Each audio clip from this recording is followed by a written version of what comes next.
अस्सलाम वालेकुम। आप देख रहे हैं गोरख धंधा और आज की गोरख धंधा में हम चार चीज़ों के ऊपर बात करेंगे। नवाज शरीफ साहब की तकरीर और खान साहब का रद्द-ए-अमल, तहरीक इंसाफ के कन्वेंशन के ऊपर पुलिस ने दावा बोल दिया, नवाज शरीफ साहब ने वोट को इज्जत देने की बात आखिर क्यों न कही, और 9 मई के तनाज़र में जो वाक़या पेश आया था जिसमें लोग पकड़े गए थे उनका मिलिट्री ट्रायल जो है वो शुरू हो गया। सबसे पहली बात कि क्या ऐसा मुमकिन है कि नवाज शरीफ साहब की तकरीर हो और फिर खान साहब जेल में हों और जेल में बैठ के खान साहब जो हैं वो नवाज शरीफ साहब की तकरीर सुन रहे हों? बिल्कुल ऐसे हुआ।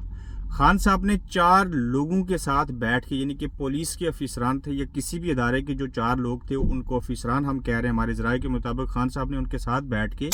जो उनके यहाँ टेलीविज़न लगा है उसके ऊपर पूरी तकरीर खान साहब ने सुनी। अब खान साहब ने जो तकरीर सुनी तो जाहिर है उसके ऊपर उन्होंने, साथ में उनकी आदत है, रद्द-ए-अमल भी देते रहे।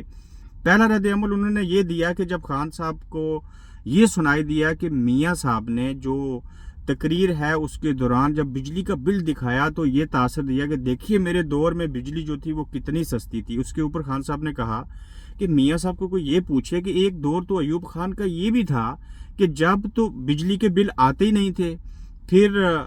16 माह की हुकूमत के दौरान जो कुछ हुआ वो उन्होंने बयान नहीं किया, और मेरे दौर में जितनी बिजली सस्ती थी उन्होंने उसका भी मेंशन नहीं किया। तो अगर अयूब खान के दौर की या अपने दौर की उन्होंने मिसाल देनी है कि बिजली आपके दौर में 2018 में सस्ती थी और आज महंगी है, तो फिर क्यों ना हम अयूब खान के उस दौर में चले जाएं जब बिजली ना सिर्फ सस्ती बल्कि सरे से उसका बिल ही नहीं आता था। फिर जब नवाज शरीफ साहब ने तकरीर में कहा जी कि मैं खान साहब का नाम नहीं लूँगा, उसके बावजूद नाम लिया। जब नाम लेना छोड़ दिया आगे चल के, तो फिर उन्होंने दबे लफ्ज़ों में मजहबी टच जहाँ पे दिया कि दुरूद शरीफ पढ़ना चाहिए, बेशक थोड़ा पढ़ें या ज़्यादा पढ़ें, वहीं पर कहा कि मैं तस्बीह नहीं रोलता,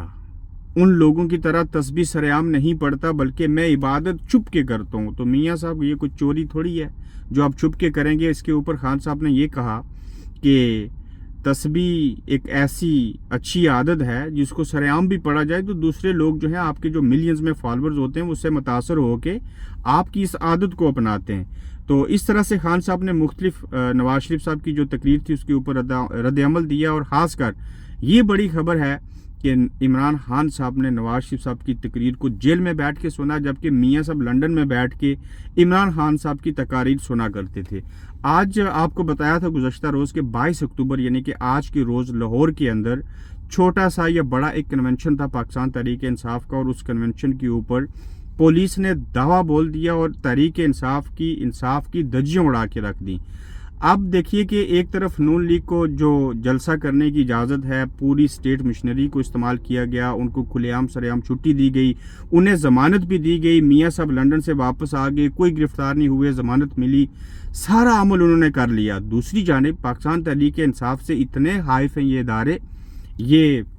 मौजूदा निगरान हुकूमत के तहरीक इंसाफ को कन्वेंशन की इजाज़त मिली, और कन्वेंशन करने के लिए जब लोगों ने आना शुरू किया कि उसके अंदर हम शिरकत करें, तो पुलिस ने उनके ऊपर कन्वेंशन से कबल ही दावा बोल दिया और लोगों को वहाँ पे नहीं आने दिया गया, जिसके नतीजे में पाकिस्तान तहरीक इंसाफ का कन्वेंशन ना सिर्फ हो सका बल्कि ये साबित हुआ कि इस मुल्क के अंदर जो इंसाफ है, जो आइन है, कानून है, वो सिर्फ चंद लोगों के लिए है जिनके साथ स्टेट की रियासत की ताकत मौजूद है, वरना जिनके खिलाफ रियासत है वो इमरान खान या वो पार्टी जो है वो कभी भी कोई कन्वेंशन नहीं कर सकती। नवाज शरीफ साहब ने आखिरकार क्यों वोट को इज्जत देने की बात नहीं की, वोटर को इज्जत दिलवाने की बात नहीं की? उसकी एक बड़ी वजह है। उसकी एक अहम वजह यह है कि एक तो वो बेल के ऊपर है, हिफाजती ज़मानत है, 24 अक्टूबर को उन्होंने अदालत में पेश होना हाई कोर्ट के अंदर। तो आज अगर फिर से कहें कि वोट को इज्जत दो, तो जिनसे उन्होंने वोट को इज्जत दिलवानी है उसको पाक साफ करवाना है, तो मियाँ साहब की जान तो उनके शिकंजे में है, अभी तक तो वो अच्छी तरह से आज़ाद नहीं है। तो मियाँ साहब ने परहेज़ किया कि वोट को और वोटर को इज्जत दिलवाने से बजाय पहले अपनी इज्जत को मेंटेन किया जाए, अपने हालात को बेहतर किया जाए, और बाद में देखा जाएगा अगर इनसे ना बन पाई तो फिर हम वोट को इज्जत देने की बात करेंगे। और देखा जाए